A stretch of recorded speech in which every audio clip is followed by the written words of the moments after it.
Boa tarde a todos aqui presentes, senhoras e senhores. Declaro aberta a presente reunião de audiência pública da Comissão de Desenvolvimento Urbano, que tem por objetivo debater sobre o projeto de lei 1195 de 2023, de autoria do deputado Max Lemos, que institui o censo de déficit e inadequação habitacional no Brasil. Esclareço que a reunião está sendo gravada e será transmitida nos canais oficiais da Câmara dos Deputados, na internet e no YouTube. A realização deste debate decorre da aprovação do requerimento 9/2025, de minha autoria. Gostaria de fazer as seguintes considerações sobre a importância deste debate. Antes de iniciarmos, gostaria de agradecer a presença de todos e de convidar para participar, já estão devidamente acomodados, o senhor Leandro Gomes Gonçalves, coordenador-geral de Planejamento da Secretaria Nacional de Habitação, a senhora Carla França, analista de Planejamento Territorial e Habitacional da Confederação Nacional dos Municípios, CNM, a senhora Ana Paula Cunha, gerente nacional da Rede Executiva de Habitação da Caixa Econômica Federal. Convido também, participando de forma online, o senhor Bruno Mandelli Pérez, da Gerência de Planejamento do Censo Demográfico do Instituto Brasileiro de Geografia e Estatística, IBGE, o senhor Gustavo Junger, diretor de pesquisa do IBGE, e a senhora Berenice Maria Jacó Rodrigues, presidente do Fórum de Secretários de Planejamento e Desenvolvimento Urbano, Unicidades, vinculado à Frente Nacional de Prefeitas e Prefeitos, FNP. Antes de iniciarmos as exposições, esclareço os procedimentos a serem observados durante a audiência pública. O convidado disporá de até 10 minutos para a sua exposição, não podendo ser aparteado. Após as exposições, serão abertos os debates. Os deputados deverão inscrever-se previamente e disporão de 3 minutos para formularem seus questionamentos. O interpelado disporá de 3 minutos para a resposta, facultada a réplica e a tréplica. Para darmos início às exposições, passo a palavra, pelo prazo de até 10 minutos, ao senhor Hugo Leandro Gomes Gonçalves, que é coordenador-geral de Planejamento da Secretaria Nacional de Habitação, para nós tratarmos sobre o assunto do PL 1195/2023.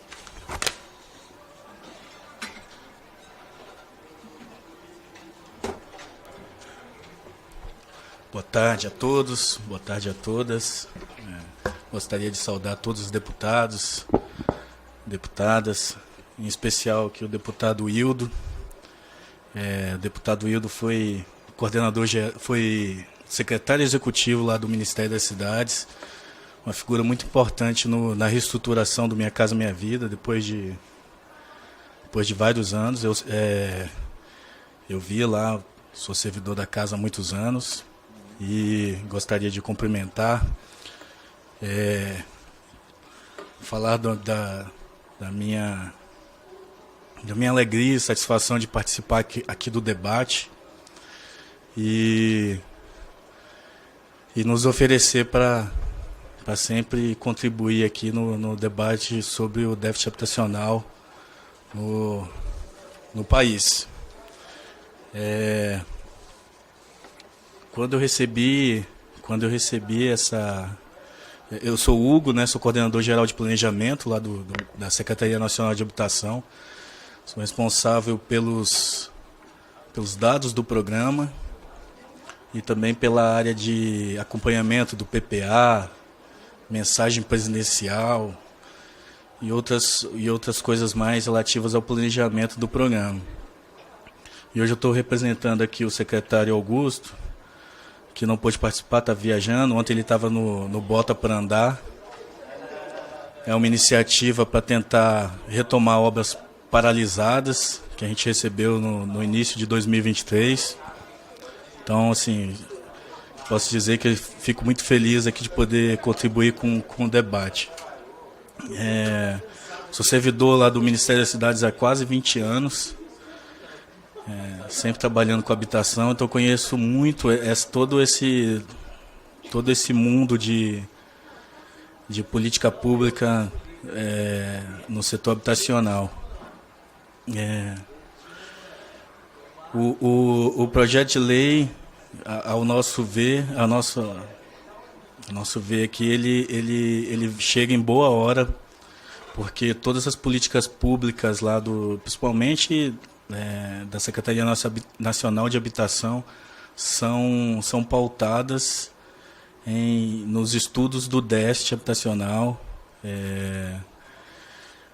como os recursos são alocados proporcionalmente aos estudos do déficit determinam, né? E a gente vem lutando há muitos anos aí para tentar resolver essa questão habitacional no país.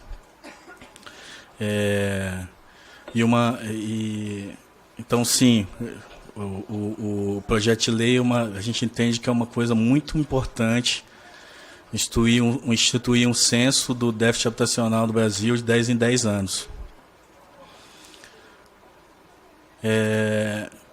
E aí, não só o déficit, né? O déficit contabiliza a ausência de moradias, né? Mas a gente tem também a questão da inadequação habitacional, que é a questão muito, muito relevante também, e que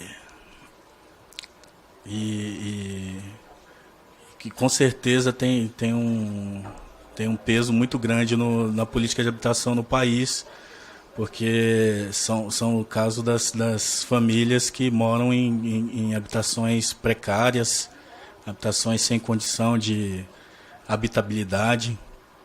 Então, assim, a proposta vem de encontro aos nossos anseios lá no Ministério das Cidades. Eu, como trabalho com dados há muitos anos, vejo como muito positiva a proposta no sentido de dar uma força para o gerenciamento baseado em dados, do gerenciamento e fortalecimento das políticas habitacionais. Então, assim, tem uma novidade: a gente deve estar divulgando o censo, na verdade, o déficit habitacional, em parceria com a FJP, Fundação João Pinheiro, nos próximos dias, o último, baseado no censo de 2022, e PNAD contínua de 2023. Então, a tendência é que a gente divulgue aí na primeira semana de julho os resultados que a Fundação João Pinheiro lançou do estudo do déficit, agora do último censo, né, baseado no último censo. Esse estudo ele demorou um tempo para ser apresentado por questão lá da pandemia, né? Então o censo foi até atrasado, se não me engano, foi feito em 2022. E aí a gente provavelmente a gente vai divulgar agora na primeira semana de julho os dados do novo censo, do déficit habitacional mais recente. O número de unidades habitacionais que serão divulgadas aí no censo é de 5,9 milhão de domicílios. Isso representa uma carência muito grande no país. É uma coisa a se preocupar. O último estudo que havia sido feito em 2022, ele revelava aproximadamente 6,2 milhões de unidades no déficit habitacional. E aí, o déficit que vamos divulgar agora em início de julho, a gente tem uma queda, uma ligeira queda aí de mais ou menos 4%. Eu acredito que seja por o crescimento do déficit, principalmente em 2022, seja principalmente pela questão da pandemia. Aí, então, assim, alguns dados mais recentes da publicação que a gente vai fazer. E são, assim, o ônus com aluguel, que representa 61% desse quantitativo de unidades aqui, dos 5,9 milhões de unidades, 60% é ônus excessivo com aluguel. É quando a família gasta mais de 30% da renda com aluguel. Então, a gente vê que tem uma questão econômica aí muito, muito importante e que deve ser combatido. Os outros componentes, habitação precária representa 21% e coabitação 18%. A inadequação habitacional, ela atingiu 25% dos domicílios e o destaque maior é o adensamento excessivo de pessoas no mesmo cômodo. Então, assim, o projeto de lei instituindo um censo do déficit habitacional de 10 em 10 anos, baseado no censo levantado pelo IBGE, é sem dúvida muito importante para a gente tocar as nossas políticas lá no Ministério, sem dúvida. Eu acho que até o deputado Wildo, que é o relator, né? Nós entendemos como muito importante a institucionalização, todo esse trabalho do déficit, e a gente chega agora aqui em 2025, a FJP é uma parceira do governo federal há 30 anos. Eles começaram a fazer esse estudo do déficit em 1995. E durante 30 anos eles têm sido nossos parceiros. Que bom que agora a gente pode pensar numa lei institucionalizando o que vem sido feito por contratos com a FJP. Eu acho que isso só fortalece a política, só fortalece o que a gente entende como importante para a nossa política de habitação. O nosso secretário de Habitação, Augusto, ele veio, eu acho que há 2 semanas atrás aqui. Ele falou de vários números do Minha Casa Minha Vida, de unidades contratadas. A gente ficou um bom período sem contratar nenhuma unidade, principalmente para as famílias de mais baixa renda. As famílias de mais baixa renda estavam sem novas contratações. A gente está lançando vários editais aí de contratações novas e tentando ao máximo fazer um esforço para iniciar as obras e concluir o que está sendo contratado. E assim, o posicionamento da secretaria é esse. Assim, a gente acredita que é muito favorável, muito, muito importante o projeto de lei para demarcar essa situação, dar uma força muito grande para o trabalho que a gente tem feito lá. E assim a gente consegue institucionalizar essa política tão importante para o país.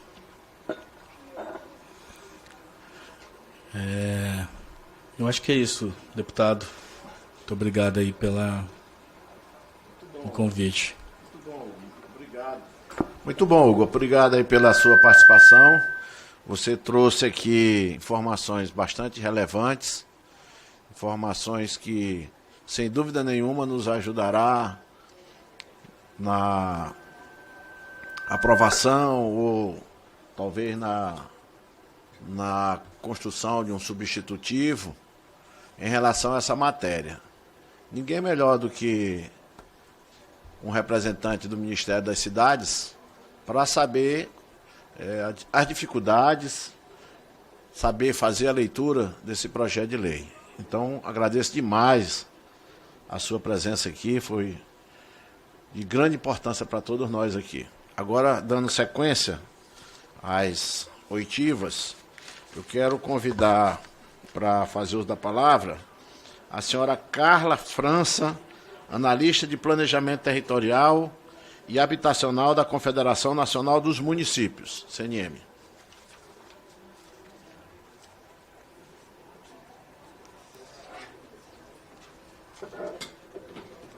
Aqui a gente tem que revezar, porque a mesa é pequena.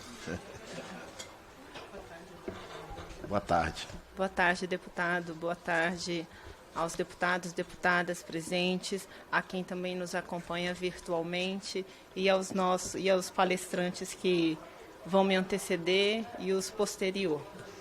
Deputado, antes, inclusive, de começar,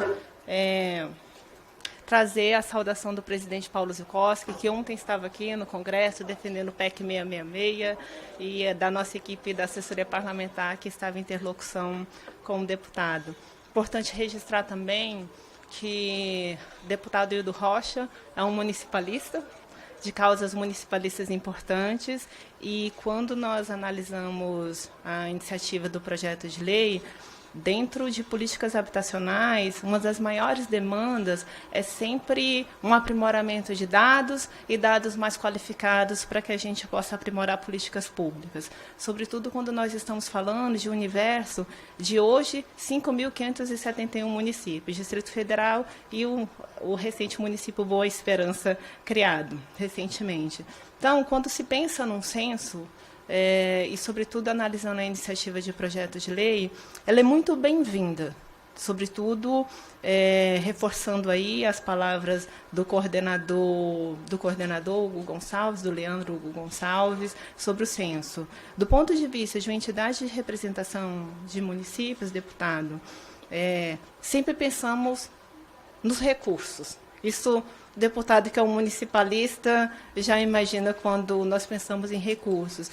E uma das sugestões da Confederação, para que nós possamos, inclusive, fortalecer a possibilidade de se realizar um censo habitacional no país, é pensar em fundos em outros fundos além do Fundo Nacional de Habitação de Interesse Social do FINIS. Inclusive, antes da presença do deputado, estávamos trocando figurinhas, a Ana, representante da Caixa, o Hugo. Por que não pensar em outros fundos?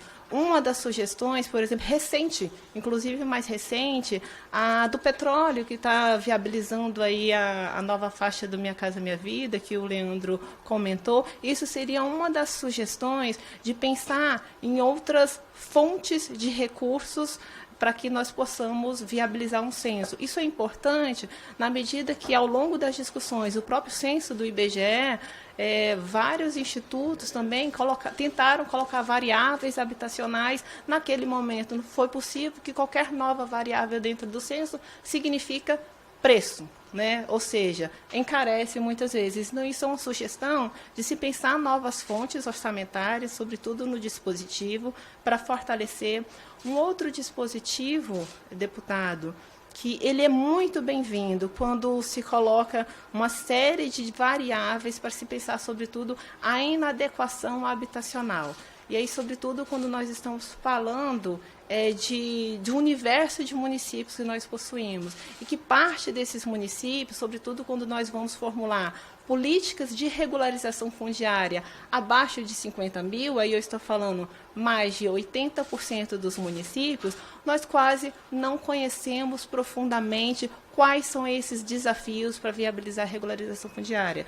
Isso é um dispositivo importante na medida que hoje nós temos uma lei recente, a 13465, o marco de regularização fundiária, e ainda poucos municípios aplicam o novo marco fundiário. Isso representa muitas vezes a necessidade de capacitação para esses municípios, qualificação de dados para os municípios, porque pensar em um censo fundiário significa bater na porta do município e buscar dados. E isso é um desafio para todo mundo. Então, também pensar em fontes alternativas para o censo e, paralelamente, também uma sensibilização do poder público municipal quando nós estamos falando de coleta de dados. Também, deputado, quando sobretudo de dados, a iniciativa de projeto de lei, ela avança na questão dos cadastros, né, a importância dos cadastros municipais.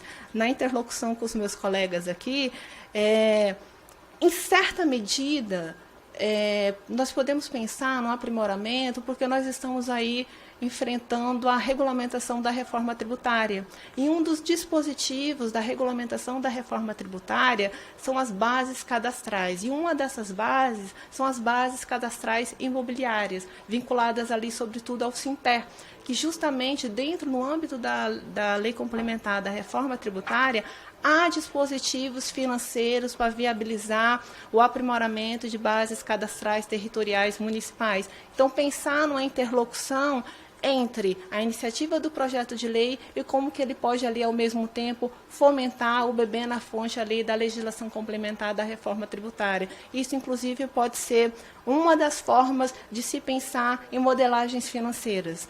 Penso que essas três sugestões, nesse primeiro momento, justamente para fortalecer a viabilidade de se realizar um censo, né, que envolve recursos. Penso que, inicialmente, nós podemos pensar em fontes alternativas de modelagem financeira e colocar a entidade à disposição, né, desta Casa, dos deputados federais, sobretudo aqueles que defendem as causas municipalistas, a respeito, sobretudo, aqui do deputado Wildo Rocha, agradecer o convite e colocar a entidade à disposição, uma vez também que a entidade tem uma capilaridade muito grande com os municípios. Atualmente, nós temos representados aí mais de 5.200 municípios, então também temos aí uma sensibilização do poder público municipal muito importante na ativação dessa rede. Eu devolvo a palavra, deputado. Muito obrigada. Agradeço muito aqui a participação da Carla França com as suas sugestões, são interessantes, para que nós possamos solucionar essa questão da regularização fundiária. Embora nós tenhamos trabalhado para melhorar o que você denomina de marco, do novo marco fundiário, o próprio Legislativo aprimorou, na época, a medida provisória, mas o que nós podemos perceber ainda a falta imensa de regularização fundiária nos municípios brasileiros. E não tem sido uma política constante dos municípios, que deveria ser, e você tem razão, de ser uma política constante dos municípios. E vejo que até mesmo os cartorários têm interesse nessa regularização, porque o cartório só ganha dinheiro se tiver regularização fundiária. Se não tiver regularização fundiária, não ganha dinheiro. Então, eu acho que a gente pode até fazer um trabalho nesse sentido, um melhor, mais aprimorado, com a própria entidade que defende os cartórios no Brasil. Porque eles, tendo uma base, tendo a regularização, com certeza eles vão poder oferir recursos, taxas, no trabalhos que eles vão estar realizando, no serviço que eles vão realizar.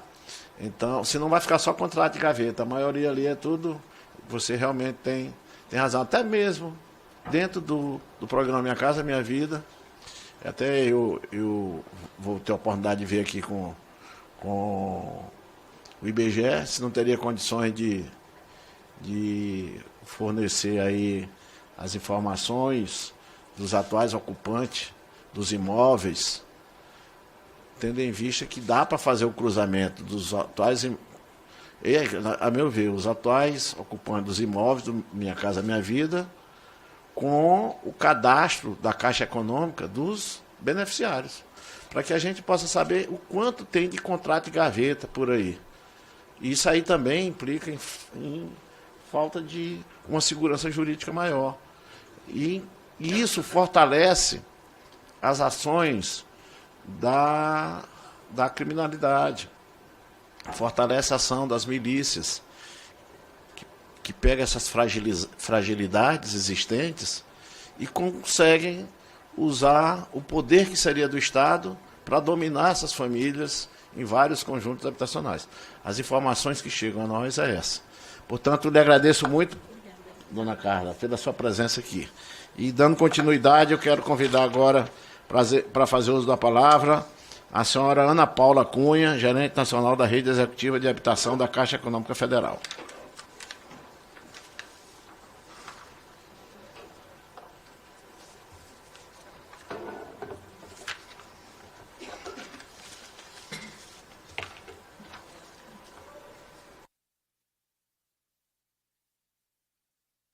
tá ligado. Olá, boa tarde a todos. Boa tarde, deputado Hildo Rocha. É um prazer estar aqui. Cumprimento a todos os presentes, a quem está acompanhando virtualmente. Trago os cumprimentos do nosso presidente da Caixa, senhor Carlos Vieira, da nossa vice-presidente de Habitação, Inês Magalhães, e agradeço muito a possibilidade de participar aqui dessa discussão.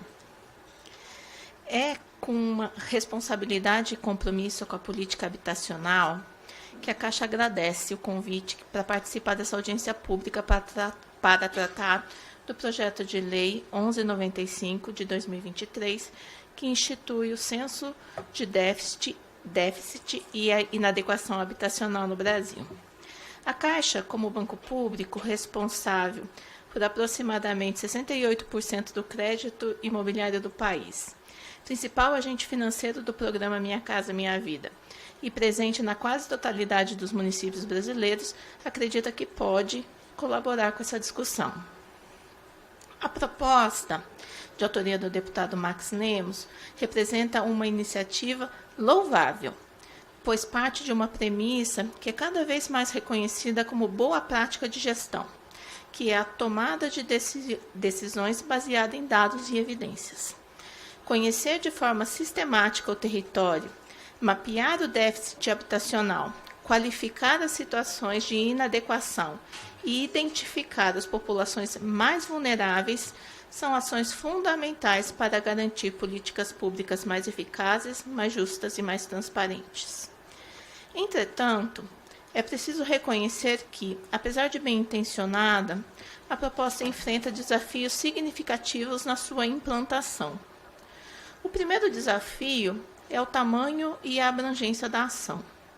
Em 2022, a Fundação João Pinheiro estimou o déficit habitacional total no Brasil em 6.200.000 municípios, o que representa 8,3% do total de habitações ocupadas no país. Olha o tamanho. E os dados que o Hugo trouxe já são um pouquinho maiores do que isso, né?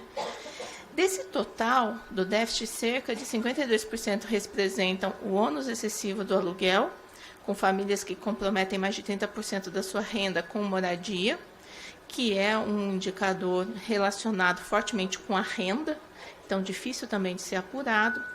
O déficit também computa as famílias em habitação precária, 27%, que necessita de uma padronização na sua verificação, e 21% de famílias em coabitação com adensamento excessivo por dormitório. Para além do déficit, ainda existem milhões de brasileiros que vivem em domicílios precários, superlotados, em áreas de risco e sem acesso adequado a saneamento básico, transporte e equipamentos públicos. São situações de inadequação habitacional que não aparecem hoje computados nos números do déficit, mas que impactam profundamente a qualidade de vida das famílias. Portanto, é um grande desafio qualificar esses números. O outro ponto de atenção é a organização dos resultados deste censo. Infelizmente, não temos hoje no Brasil um cadastro nacional de imóveis urbanos consolidado, nem tampouco um sistema unificado de dados habitacionais que permita identificar com precisão as condições das moradias em cada município.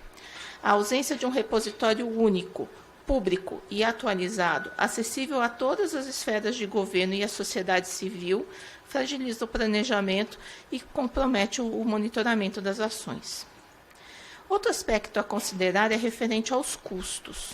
Sabemos que a realização de censos é uma atividade onerosa, que requer metodologia consistente, corpo técnico capacitado e estrutura logística robusta. A título de comparação, o censo demográfico realizado pelo IBGE em 2020, o último censo realizado pelo IBGE, custou aproximadamente 2,3 bilhões de reais e mobilizou mais de 180 mil recenseadores em todo o território nacional. Replicar, mesmo que em menor escala, um censo específico sobre habitação demandará investimentos contínuos e sustentação institucional que, infelizmente, ainda não estão disponíveis na maioria dos municípios brasileiros. Outro desafio é a coordenação federativa, frequentemente marcada por entraves administrativos, conflitos de competência e descontinuidade política. A articulação entre União, Estados e municípios é fundamental para que o censo aconteça com sucesso. Mas, historicamente, essa articulação é difícil no Brasil. Né?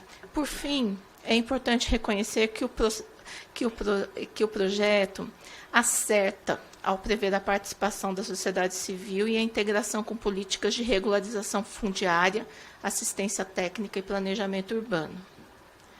Mas, para que os dados levantados tenham valor prático e ajudem na implementação de verdade das soluções para o déficit, será necessário criar um ecossistema de dados intersetorial, interoperável e transparente, com garantia de atualização periódica e uso compartilhado entre os diferentes níveis de governo. Senhoras e senhores, o PL 1195 aponta um caminho importante, é necessário, mas para que ele não se perca entre as boas ações e as dificuldades operacionais, será necessário que esse Congresso, o governo federal, os entes federados e todos os envolvidos façam um esforço conjunto para estruturar essa ação com financiamento adequado, fortalecimento técnico e governança federativa clara. Muito obrigada. Muito obrigado. Eu que agradeço a presença da Ana Paula Cunha e também as suas contribuições. Os desafios aqui que ela elencou são enormes e verdadeiros. Concordo com o que você aqui trouxe. Por isso que faz necessário, cada vez mais, um substitutivo para que a gente possa adequar a vontade do legislador à realidade do nosso país. Então, você nos trouxe informações valiosas para contribuir para a construção de um substitutivo. Muito obrigado, viu? Tá bom, muito obrigado.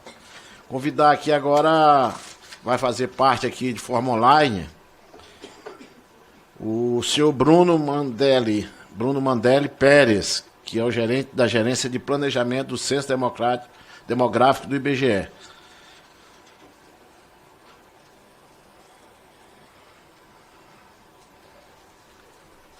Boa tarde, deputado. Acho que o Gustavo, que é o diretor de pesquisa, ele vai começar a fala representando o IBGE. Então, nós vamos passar a palavra primeiro ao Gustavo Junger, que é o diretor de pesquisa. Pode fazer uso da palavra.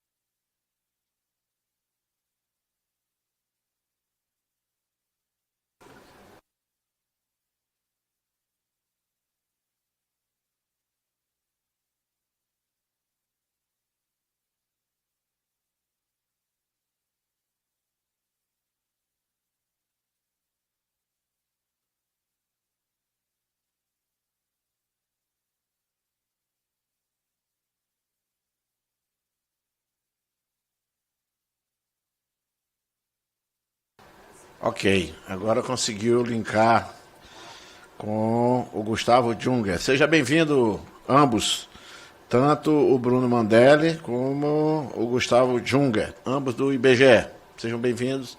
Gustavo pode iniciar. Vocês têm até 10 minutos para fazer a apresentação e as colocações que assim desejarem em relação a esse projeto de lei, que eu entendo que é de grande importância o entendimento do IBGE. Claro, boa tarde. Primeiro eu gostaria de agradecer pelo convite. Eu sou o Gustavo Junger, sou diretor de pesquisas do IBGE.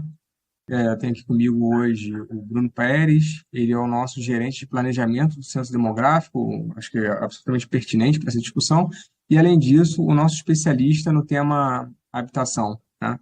A gente acha a discussão extremamente importante, pensando na realidade do país, e a gente espera conseguir apresentar um pouco a nossa posição e também pensar juntos aqui depois, no futuro, algumas possibilidades para ter um volume maior de informações municipais que deem conta da informação sobre o déficit habitacional. Vou passar a palavra para o Bruno, ele vai detalhar a parte mais técnica e a gente vai conversando. Ok, com a palavra agora o Bruno. Boa tarde a todos. Eu agradeço o convite aos deputados que convidaram. Acho que esse tema é muito importante para nós, né? Esse interesse em ampliar a produção de informações estatísticas sobre a habitação no Brasil é importante para o IBGE, para mim particularmente, que hoje estou na gerência de planejamento do censo, mas que desde que entrei no IBGE trabalho com o tema de moradia, assim, é ainda mais relevante. Eu vou compartilhar uma apresentação só para me guiar um pouco.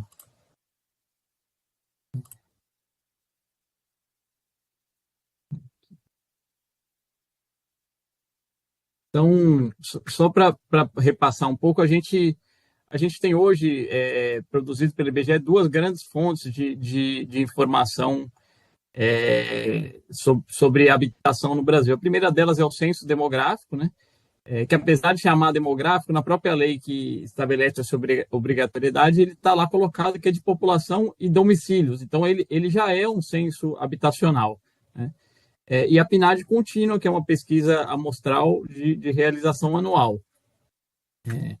Aí, passando um pouco a característica de cada um, né, o censo demográfico ele é decenal, né? No último censo a gente teve um atraso de 2 anos em função da pandemia, mas normalmente ele acontece de 10 em 10 anos. E por ser censitário, ele permite, assim, por visitar cada domicílio do país, né, ele permite oferecer informações em recortes muito, muito pequenos. Então, a gente consegue resultados nacionais para unidades da federação, para municípios e até para recortes internos do município. Então, para o setor censitário, que são conjuntos de cerca de 300 domicílios, para bairros. Então, a gente consegue produzir a informação da habitação bem distribuída no território. E ele já capta, né, uma série de informações relativas ao domicílio, como o material das paredes, número de cômodos, número de dormitórios, a condição de ocupação, se o domicílio é próprio alugado, o número de banheiros, destino do esgoto, destino do lixo, forma de abastecimento de água, existência de canalização, as características do entorno. Aqui são 10 características do entorno, eu citei algumas, né, mas se a rua é pavimentada, se tem iluminação pública, se tem arborização, se tem rampa para cadeirante, entre outros, se está localizado em uma favela ou comunidade urbana. E todas essas informações a gente pode cruzar, não só a gente consegue distribuir no território, como cruzar elas com todas as outras informações do censo demográfico referentes às características socioeconômicas. Então, a formação das famílias, a cor ou raça dos moradores, o nível de instrução dos moradores, a situação de emprego dos moradores, de renda dos moradores, todas essas informações a gente consegue conectar com as informações do domicílio. E a PNAD contínua, né, ela é uma pesquisa domiciliar amostral, que produz resultados para moradia, ela produz resultados anuais. Aí ela oferece resultados para unidades da federação, para os municípios das capitais e para alguns estratos infraestaduais. Em geral, os municípios do interior, a gente não consegue produzir na PNAD contínua, por ser amostral, um resultado ano a ano ali para cada município, isso só no censo demográfico. Mas a gente consegue ano a ano ver resultados por unidade da federação. E ela tem um questionário mais amplo, né, um pouquinho mais amplo. Então, ela inclui, por exemplo, o valor do aluguel, o valor da prestação, se o domicílio que é próprio, ele tem ou não documentação de propriedade, né? A gente tem cerca aí de uns 10% de domicílios no Brasil que a pessoa diz que é próprio, mas quando você pergunta se tem documentação, diz que não tem. Então, a gente tem uma caracterização um pouco melhor ali também do que tem o censo de material dos PIB, material do teto. E também, enfim, possível de cruzar com todas as outras informações que a PNAD contínua coleta. O déficit habitacional no Brasil, né, ele é calculado, como já foi dito por outros convidados, pela Fundação João Pinheiro, sempre a partir de dados do IBGE. Então, o IBGE produz os seus dados, seja na PNAD, seja no censo demográfico, e a Fundação João Pinheiro, a partir dos dados que o IBGE produziu, ela apura, ela faz o cálculo, né, estimando o déficit de cada ano. Por que o IBGE não realiza diretamente? Porque a ideia de déficit ela tem um conteúdo político. Então, se a gente olha, por exemplo, as definições de déficit habitacional da Fundação João Pinheiro, elas evoluíram ao longo do tempo, né? Então, alguns anos atrás, era considerado déficit o domicílio que tinha mais de 3 moradores por cômodo. Agora é considerado déficit quando tem mais de 2 moradores por cômodo. O que é normal, porque a sociedade evolui e você passa a utilizar critérios mais rígidos. E aí, assim, esses critérios não é o IBGE que estabelece, a Fundação João Pinheiro em diálogo com o governo. Então, o que o IBGE vai dizer, olha, tem tantos domicílios com tantos moradores por cômodos, tantos domicílios com um morador por cômodo, tanto com 2 por cômodo, tantos com 3 por cômodo, e a Fundação João Pinheiro vai dizer, bom, isso aqui é déficit, ou isso aqui é só uma inadequação habitacional, ou nenhum dos dois é um domicílio que está plenamente adequado, mas sempre a partir dos dados do IBGE. E o IBGE ele tem conseguido fornecer esses dados anualmente através da PNAD, e aí para os municípios decenalmente a partir do censo. No censo de 2022, a gente teve uma limitação, que o censo de 2010 ele tinha investigado o valor do aluguel. Quando o domicílio era alugado, era investigado qual que era o valor do aluguel daquele domicílio. Em 2022, dentro de uma orientação por parte do governo federal de redução do questionário do censo, esse quesito foi cortado. E isso dificultou a apuração do déficit habitacional. A Fundação João Pinheiro teve um trabalho a mais, como foi dito, conseguiu calcular, deu uma volta nisso, mas foi algo que causou uma limitação aí na utilização dos dados, na produção dos dados de déficit habitacional.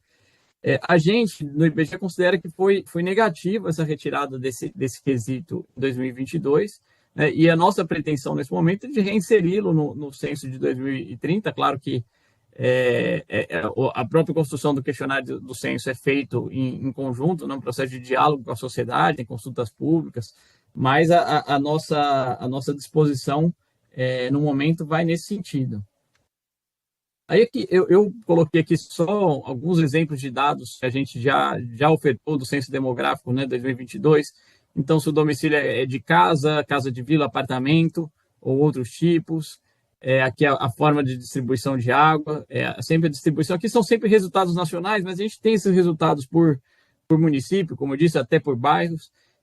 Aqui a evolução da canalização interna, né, aqui a Barra de Cor Azul, crescendo do censo de 2010 para 2022, existência de banheiro de uso exclusivo em 2022, 97,8% dos domicílios, esgotamento sanitário, o destino do lixo, aqui a forma de a condição de ocupação, se próprio alugado por grande região do país, material das paredes externas do domicílio, aqui o número de cômodos do domicílio, número de moradores por dormitório.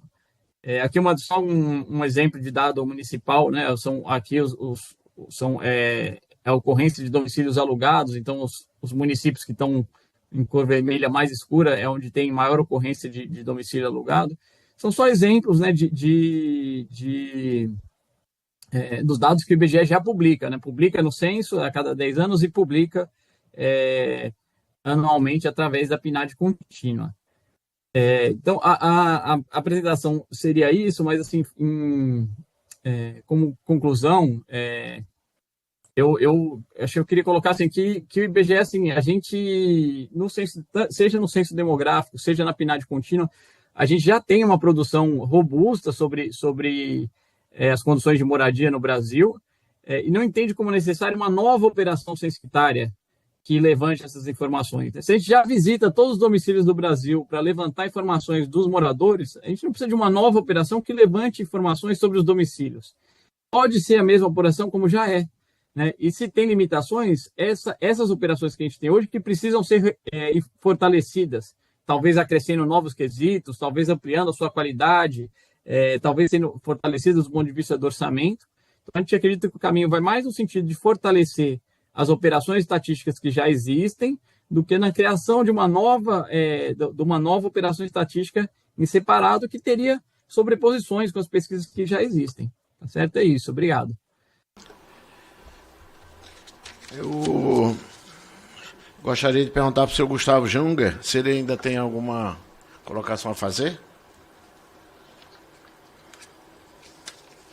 Não, deputado, sem mais colocações. Acho que o Bruno ele conseguiu resumir bem a nossa posição, mas seguramente também colocando o IBGE sempre à disposição, não só para a discussão, enfim, do projeto, mas também para a possibilidade de de produção, modernização dos indicadores de monitoramento de habitação no Brasil.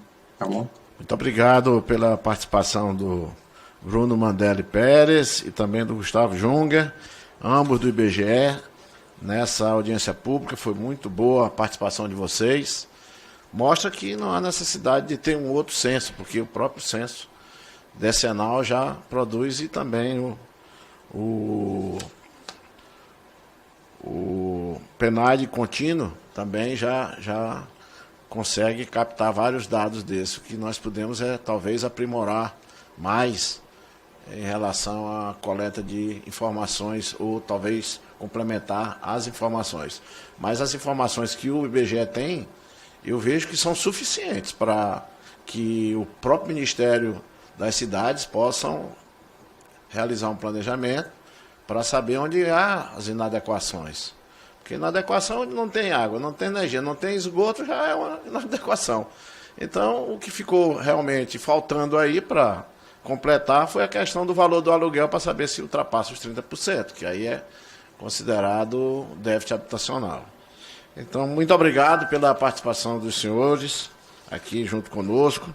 E vamos convidar agora a última participante aqui, convidada, que é a senhora Berenice Maria Jacó Domingues, presidente do Fórum de Secretários de Planejamento e Desenvolvimento Urbano, Unicidade, vinculada à Frente Nacional de Prefeitos e Prefeitas, a FNP, também de forma online. Boa tarde a todos. Para nós é um prazer participar dessa audiência pública. Eu quero agradecer inicialmente ao presidente da Comissão de Desenvolvimento Urbano, deputado Yuri do Paredão, e ao deputado Hildo Rocha pelo convite. Muito obrigada, deputado. A nossa participação é importante porque nós estamos aqui representando o Fórum Unicidades, que é vinculado à Frente Nacional de Prefeitos, e como municipalistas que somos, representantes desses municípios, desses quase 6 mil municípios brasileiros, 5.571 municípios, nós entendemos que a iniciativa do projeto de lei ela é bastante importante do ponto de vista de que nós tenhamos dados oficiais seguros, bem tratados, né, com informações bem precisas, para que tanto o governo federal quanto os governos estaduais e os governos municipais possam trabalhar com maior efetividade na estruturação de políticas públicas importantes para enfrentar o déficit habitacional que a gente tem no país como um todo, e também com relação às habitações inadequadas, né? Os municípios sofrem muitas vezes por não disporem de informações, de dados mais precisos, para que eles possam buscar as parcerias, né, com os governos estaduais e federais, no sentido de políticas efetivas, né? Nós aqui do município de Campo Grande, no estado de Mato Grosso do Sul, tivemos a oportunidade de, lá nos anos 2000, trabalhar dentro do HBB-BID, que era o Habitat Brasil BID, com a Fundação João Pinheiro, para que a gente tivesse uma estimativa do nosso déficit habitacional. Passados todos esses anos, a gente trabalhou muito, construiu muito, mas ainda muito há que se fazer. Então, a iniciativa desse projeto de lei tem aí, como aqueles que me precederam já colocaram, grandes desafios, mas traz para nós uma segurança maior de como enfrentar essas dificuldades, né? E acho que tanto Caixa Econômica Federal, como CNM, como IBGE, já trouxeram algumas possibilidades que nos possibilita, né? Possibilidade que possibilita, mas possibilidades que nos dá de aperfeiçoar essa proposta de projeto de lei. No entanto, o produto final ele trará benefícios a todos, né? E a CNM, desculpe, a Frente Nacional dos Prefeitos e a comissão do Fórum Unicidades já se coloca à disposição para a gente cooperar com as ações propostas por essa audiência pública, né? Então, nós estamos disponíveis, acreditamos que é uma iniciativa importante e provavelmente necessitará de alguns aperfeiçoamentos, mas que o produto final será de extrema valia para todos os municípios do Brasil. Então, com isso, nós nos colocamos à disposição e agradecemos mais uma vez a oportunidade de participarmos desta audiência pública. Eu que agradeço a sua participação da Frente Nacional de Prefeito, a senhora Berenice Maria Jacó Domingues, trouxe informações valiosíssimas para nós também. E já tendo sido iniciada aqui a ordem do dia no plenário, nós vamos ter que acelerar e vou conceder aqui a palavra para as considerações finais. Vamos ter que ser acelerado porque está tendo votação e a votação hoje é presencial, não pode ser pelo Infoleg. Eu mesmo já estou perdendo uma votação aqui, os demais deputados têm que correr, não vão poder ficar nos seus gabinetes assistindo as pessoas bonitas que estão aqui, né? Então eu vou passar inicialmente a palavra ao Hugo Leandro para fazer as suas considerações finais de forma bastante breve aí, entre 2 e 3 minutos. Até 2 e 3 minutos. Visto as falas de todos os participantes que foram convidados a falar, né? Uma coisa importante que eu acho que até não ficou muito claro, a gente acredita que realmente a proposta é importante, mas a gente não acredita que deva ser um novo censo apartado do IBGE. O que a gente entende lá no Ministério é que os dados do IBGE já são quase na totalidade suficientes para o estudo do déficit.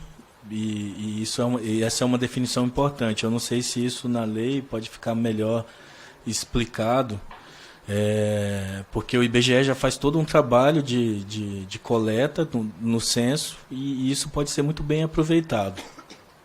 A outra questão que a gente até tinha conversado aqui, eu, Carla, Ana, no início, é sempre recursos para aportar nessa proposta. É importante, sempre é muito importante pensar em novos fundings para as ações que o governo precisa tomar. Isso a gente coloca como muito prioritário aqui. Então, no geral, eu entendo que a lei seria uma ótima iniciativa para institucionalizar o déficit no Brasil, mas a gente não deve pensar em fazer uma coisa apartada do IBGE, do censo do IBGE. Eles já fazem com maestria o que deve se pensar é só nos aprimoramentos. Devolvo a palavra. Muito obrigado, muito bom. Boa sugestão. Com a palavra a senhora Carla França, da CNM. Como considerações finais, reforçar que a entidade ela fica à disposição e também aos palestrantes que colocaram seus pontos de vista, não vejo nenhuma oposição. Vejo muito sinergias no sentido de dispositivos de aprimoramento, reforçando que a proposta ela é importante, alguns ali com orçamento, outros focados em metodologias, para não haver sobreposição do que já existe, mas a importância de qualificar o que já existe. Então, a iniciativa ela é importante, espero que um substitutivo abarque esses aprimoramentos colocados e torço, como acredito que todos aqui, tenhamos uma melhor qualificação dos dados. Sempre melhor qualificação dos dados é benefício para todos, sobretudo para a sociedade. Devolvo a palavra. Muito obrigado pela sua participação. Com a palavra, a senhora Ana Paula Cunha, da Caixa Econômica Federal do Maranhão. Novamente agradecer o convite e colocar a Caixa à disposição para continuar os estudos, as discussões. A gente tem muito interesse, acho que pode contribuir na melhoria da proposta, reforçando, como já foi falado anteriormente, que essas são informações importantes. A gente só faz política pública se tiver informação para todos e disponível e consistente, de qualidade. Então, a gente está à disposição e, novamente, muito obrigada. Muito obrigado pela sua participação. Convido o senhor Bruno Mandelli, que está ainda conosco de forma online, para suas considerações finais. Novamente agradecer, senhor deputado, o convite e os demais convidados. Eu acho que a discussão foi proveitosa, caminhou no sentido de um consenso. A gente do IBGE, a gente acredita que já tem uma boa produção de informações sobre habitação no Brasil, mas temos interesse em produzir mais, né? Tem temáticas novas que a gente não poderia abordar de forma melhor, né? A gente nem teve tempo de debater aqui, mas a exposição a riscos ambientais, questões como o deslocamento da pessoa do local de residência ao trabalho. Às vezes a pessoa tem uma casa excelente, mas está a 3 horas de distância do local de trabalho. Então, são questões que tornam uma complexa análise da questão habitacional do Brasil, e a gente acredita que seria importante aprimorar a coleta dessas informações. Então, a gente tem interesse em manter esse debate, agradece o convite. A gente, em resumo, é isso. Assim, a gente, enquanto instituição, pretende continuar aprofundando a produção dessas informações. Não sei se o Gustavo quer complementar alguma coisa. Com a palavra, o Gustavo Junger, para suas considerações finais. Bom, o Bruno resumiu bem a posição do IBGE de servir a sociedade e trabalhar com o Congresso, com todas as instituições, ministérios, para a produção dos melhores indicadores. Ressaltar que todos os dados que são divulgados do censo demográfico, já que foi mencionado, eles são acompanhados de uma oficina sobre a utilização dos dados do censo. Então, todas as instituições, o próprio Congresso, tiver interesse, o IBGE tem todo interesse e, com felicidade, pode levar até vocês uma oficina sobre a produção dessas informações, os limites e a potencialidade dos seus usos. Até para pensar no caso do déficit habitacional, na linha do que o Bruno já mencionou, na possibilidade de a gente pensar em indicadores mais modernos, que conjuguem a questão da habitação com o tempo de deslocamento para trabalho e estudo desses moradores, enfim, a gente consiga avançar e proporcionar um bem-estar mais amplo para as famílias brasileiras. Muito obrigado, Bruno, pela sua participação. O Gustavo Junger, aliás. O deputado Marques Lemos, quando apresentou esse projeto de lei, eu consegui compreender que ele divide em duas partes. Uma em que ele deseja ter, através de um censo habitacional que traga de forma concreta o déficit habitacional e as inadequações existentes, e inadequações é bastante amplo o conceito do que é inadequação. E, no segundo momento, ele quer que o município, de forma autônoma, busque socorro para que ele solucione a questão das inadequações e também do déficit habitacional. E aqui ele deixa bastante claro que o município, quando assim desejar, dentro da sua autonomia, será prioritário para o atendimento do governo federal nas políticas públicas a serem implementadas, naquele município. Seja ela de infraestrutura, porque a localidade onde a pessoa está residindo não tem calçamento, não tem drenagem, falta esgoto, falta sistema de abastecimento de água potável, falta iluminação pública, ou falta uma energia de qualidade que entregue lá 220 volts de energia. Então, eu entendi que é isso que ele deseja. Eu vejo que a ideia dele é uma ideia correta, até porque muitas das vezes é melhor o governo investir na correção da inadequação, melhorar, às vezes, a casa que o cidadão já reside, que muitas das vezes é próximo do local onde ele ofere a sua renda, do que construir uma nova habitação em um local distante, muitas das vezes, de onde ele trabalha, de onde ele consegue a renda para sobreviver. Então, eu entendi mais ou menos a ideia do deputado. E eu concordo com a ideia, todos aqui nós praticamente concordamos, e até para o governo federal, com base nessas informações, como disse aqui a Ana, representando a Caixa, e a Carla também aqui, e o Hugo também, da mesma forma, se nós não tivermos dados, informações, nós não podemos planejar. E tendo essas informações, principalmente das inadequações, quais são as inadequações? Muitas das vezes a casa até que é boa, mas não tem esgoto, não tem energia.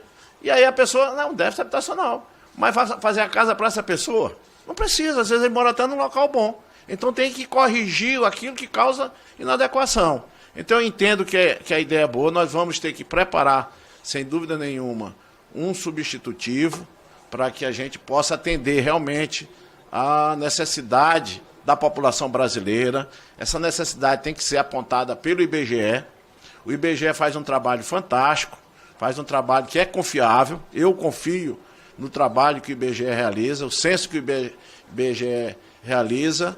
Então, com dados que o IBGE vai entregar, logicamente que o Ministério das Cidades, a Caixa Econômica e todos os municípios vão poder se planejar para resolver o problema do déficit habitacional finalmente. Recentemente, na marcha dos prefeitos, organizado pela CNM, o presidente da República, o presidente Lula, voltou novamente a falar. Continua o mesmo déficit habitacional de quando ele foi presidente pela primeira vez, os mesmos 6 milhões de moradia, que não é adequado. O que está acontecendo? Porque já contabiliza o Ministério das Cidades 1,5 milhão de novas contratações. Lógico que ainda não foram construídas, mas novas contratações. No passado, já foram construídas 3, 4 milhões de habitações, só do governo federal. Aqui, sem contar os programas habitacionais dos governos estaduais e municipais. Está certo que a população cresce, a população vem crescendo. Embora hoje nós estejamos vivendo uma realidade diferente, onde os jovens estão casando mais tarde, não estão querendo constituir família, a maioria, não estão querendo ter filhos, preferem ter pet muitas das vezes, e tem uns que agora estão até adotando as bonecas, né? Aquela Borne, né? Parece que é boneca Borne, uma coisa para dizer que tem um bebê. Então a sociedade está mudando, a cultura da sociedade brasileira está mudando, está evoluindo. Não sei se para melhor ou para pior, se está regredindo, né? Mas que há uma mudança, essa mudança existe. E essa mudança, quem tem que detectar é a matemática. E essa matemática, quem nos entrega ela, esse algoritmo, é justamente o IBGE. E nós não podemos, sem dúvida nenhuma, fazer nenhum tipo de planejamento sem levar em consideração os dados que o censo pode nos fornecer. Portanto, eu concordo com a ideia do deputado Max, precisamos só aprimorar, dentro da realidade, dentro das informações que os senhores e as senhoras trouxeram aqui para nós. Então, agradeço muito a presença das senhoras, dos senhores, foi muito valioso para nós aqui, da Câmara dos Deputados, para esta Comissão de Desenvolvimento Urbano. Vamos utilizar o que vocês falaram aqui para preparar esse substitutivo e também qualquer dúvida que nossa consultoria, que nós temos uma excelente consultoria na Câmara dos Deputados, os senhores e as senhoras conhecem, a nossa assessoria lá no gabinete, vamos entrar em contato, qualquer dúvida que tivermos, e quero realmente agradecer em nome da Câmara dos Deputados a presença de vocês. E nada mais havendo a tratar, encerro os trabalhos, convocando para a próxima reunião de audiência pública, a ser realizada no dia 10 de junho, às 16 horas, para debater os desafios da regulamentação dos serviços de transporte por motocicleta e mototaxista de aplicativo. Está encerrada a reunião. Muito obrigado.